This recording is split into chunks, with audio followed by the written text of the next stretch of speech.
Hello friends खुलुमबाय गिबियावनो नोंथांमोनखौ digital update चेनेलाव फिन आरोबाव खेबसे बरायना लाग्रोनाय जाबाय। दा नोंथांमोननि थाखाय फरायसा फरायसुलिफोरनि थाखाय स्टुडेन्टफोरनि थाखाय आं मोनसे गुड निउस मोजां खौरां लाना फैदों लोगोफोर। नोंथांमोनहा भिडिअखौ स्किप खालामालासे नायलांबाय थाबानो जाबाय। दा बेनो जाबाय जोंहा NSP ST स्कलारशिपनि फैसाखौ जोंहा सोना हरबाय दै। जोंहा बेंकआव हाबफैबाय आरोखि ना फैसाया। दा जोङो बिनि माखासे माबाखौ नायगोन जोङो रेनुवेला हाबदों ना फ्रेश एप्लिकेशनफ्रा हाबदों जोङो चेक खालामना नायगोन नङा होमबा लोगोफोर।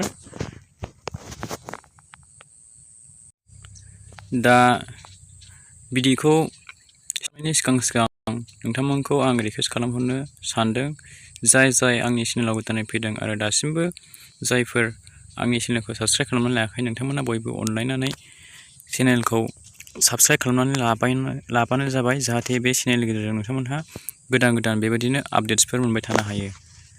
दा जोंहा NSP नि स्कलारशिपनि फैसाखौथ' बिराद गोबाव जाबायमोन नङा होमबा लोगोफोर। जोंहा फ्रेश केन्डिडेटफोरनिखौहाय जोंहा डिसेम्बर मार्चआव सोना हरनो होन्दोंमोन, ओमफ्रायहाय रिनिउवेलफोरनिखौ जोंहा 15 नभेम्बरावनो सोना हरनो होन्दोंमोन। दा टकेन नाम्बार फैनायाबो जोंहा टकेन नाम्बार मोननाया जोंहा गोबावानो जाबायमोन। दा गोबां स्टुडेन्टफोरानो गोनो गोथो हाबगोन ना हाबला बेबायदिनो बिसास खालामासैमोन आरोखि ना लोगोफोर।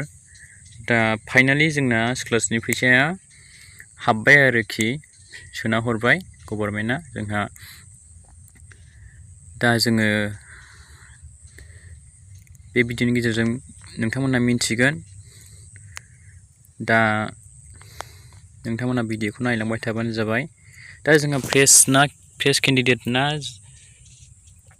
रिनिउवेलफोरनि हाबदों आं सिगाङावनो नोंथांमोननो खिन्थाहरग्रोनो सानदों।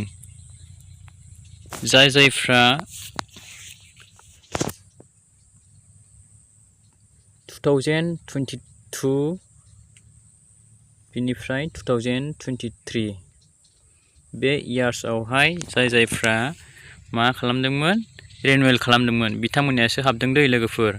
2022 2023 बिथांमोननि रिनिउवेल केन्डिडेटफोरना जायफ्रा रिनिउवेल खालामदोंमोन बिथांमोननिया हाबबाय दै लोगोफोर।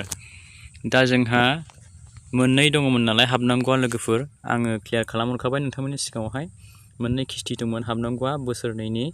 दा जोंना 2023 बेनिफ्राय 2024 बे बोसोरनियाहाय हाबाखै दै लोगोफोर। बे बोसोरनिया हाबाखै। जायफ्रा 2023 2024 आवहाय रिनिउवेल खालामदों बे बोसोरनिया हाबाखै लोगोफोर। 2022 2023 बोसोरनियासो हाबदों लोगोफोर। थांनाय बोसोरनि हाबाखै दै लोगोफोर। बै सेमोननियासो हाबदों लोगोफोर। बेखौहाय आं क्लियार खालामहरखाबाय। दा नैबे 2023 2024 नि बोसोरनियाबो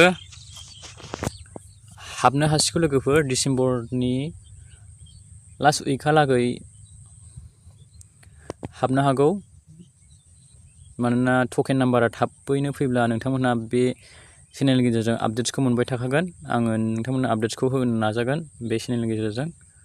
टकेन नाम्बार फैबानो जोंना फैसाया हाबखायो नालाय। दा टकेन नाम्बारा फैथ'वाखै आरोखि ना 2023 2024 निया।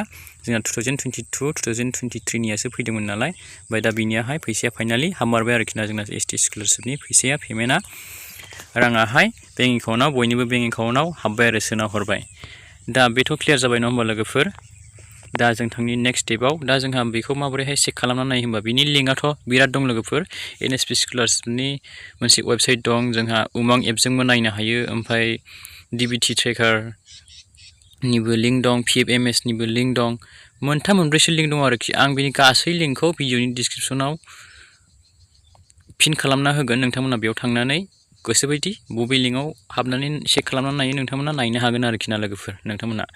दा बे क्लियार जाबाय लोगोफोर। दा जोङो माबोरैहाय पेमेन्टखौ नायो होमब्ला जोङो आं खिन्थाहरनि नोंथांमोना नैबेयाव नुदोंना PFMS नियाव आं जायखिया मोनसे लिंकआवहाय फैबाय। जास्ट आं नोंथांमोननो खिन्थाहरनो थाखाय मिन्थिहोनो थाखाय आं बे मोनसे लिंकआव फैबाय आरोखि ना। ओमफ्राय नोंथाङा मा खालामनो DBT स्टेटासखौ नायनो ना माखौ नायनो, नोंथाङा DBT स्टेटासखौ नायनोबा नोंथाङा बेनिफिसियारि भेलिडेसनावहाय नोंथाङा बेहाय क्लिक खालामना होदो नङा होमबा। ओमफ्राय नैबे सिलेक्ट केटेगरियावहाय क्लिक खालामदो। ओमफ्राय नोंथाङा मानि फैसा नायनो NSP नि फैसा नायनोबा NSP निखौ होदो। ओमफ्राय नोंथाङा नैबेहाय नोंनि एप्लिकेसन ID नाम्बारखौ होनानै नैबेहाय केपचा क'डखौहाय होदो।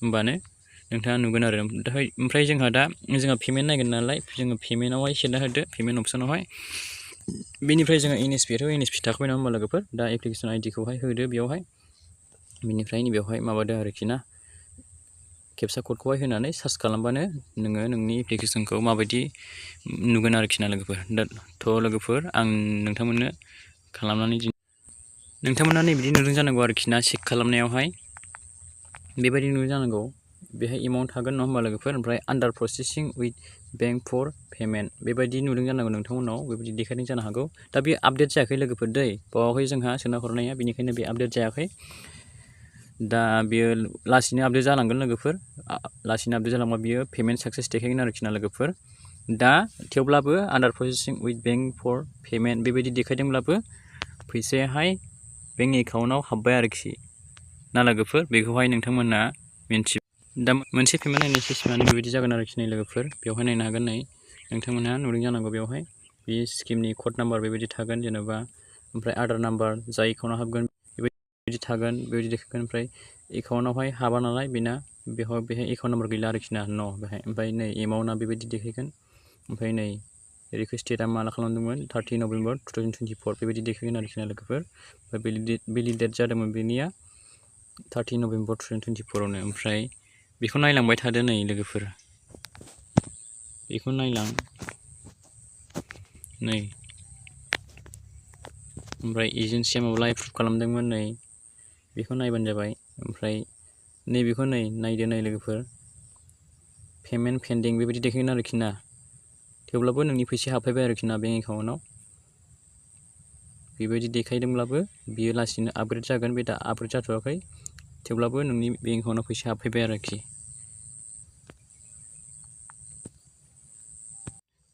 मोनसे पेमेन्ट नायनाय सिस्टेमा नैबायदिबाव दंबावो लोगोफोर नै बेबायदि एप्लिकेसन आइडि नाम्बार थागोन गोजौआवहाय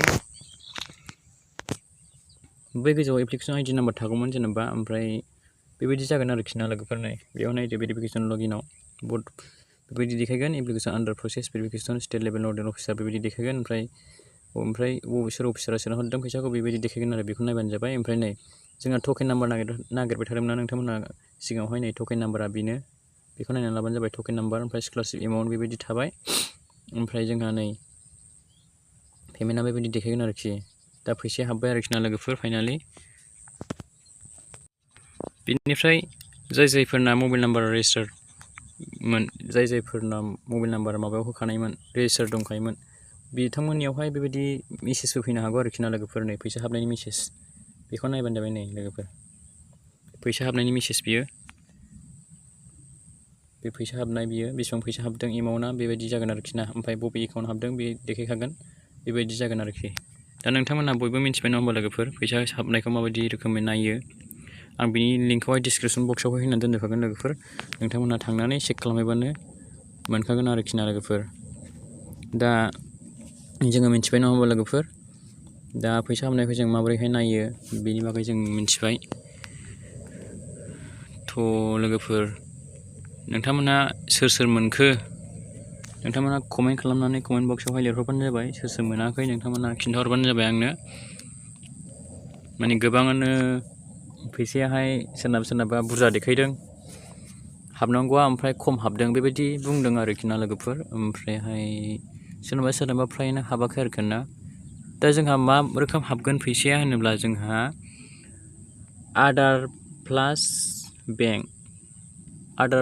बेंक एकाउन्ट जाय एकाउन्टआ लिंक दं बे एकाउन्टआवसो हाबगोन दै लोगोफोर फैसाया बेंक एकाउन्टआ आधारजों लिंक गैयाब्ला बे फैसाया हाबनाय नङा लोगोफोर बेखौ आं नोंथांमोननो खिन्थाहरखाबाय आधारजों लिंक गोनां एकाउन्टआवसो फैसाया हाबदों लोगोफोर फैसाया हाबगोन दा नोंथांमोनहा बेखौ मिन्थिबाय दा बेखौ मिन्थिबाय नङा होमबा लोगोफोर नोंथांमोना थ' बिदिब्ला फाइनालि लोगोफोर फैसाया हाबमारबाय नङा होमबा लोगोफोर फैसाया मोनमारबाय जोंहा दा जायफोरा मोनदों नोंथांमोनहा खिन्थाहरबानो जाबाय आंनो नङा होमबा लोगोफोर दा भिडिअखौ मोजां मोनदोंमोन नोंथांमोनहा बयबो भिडिअखौ लाइक खालामदो आरो शेयार खालामना होलायदो आरो साबस्क्राइब खालामना होदो लोगोसे बेल आइकनखौबो अलाव होनानै ला जाहाथे आं भिडिअ लाबोनानै नोंथांमोननिसिम सिगांग्रो सौहैयो। थ' लोगोफोर बिदिब्ला दिनैनि भिडिअखौ एसेखिनियावनो फोजोबनो सानबाय। Thank you for watching. Bye bye and take care.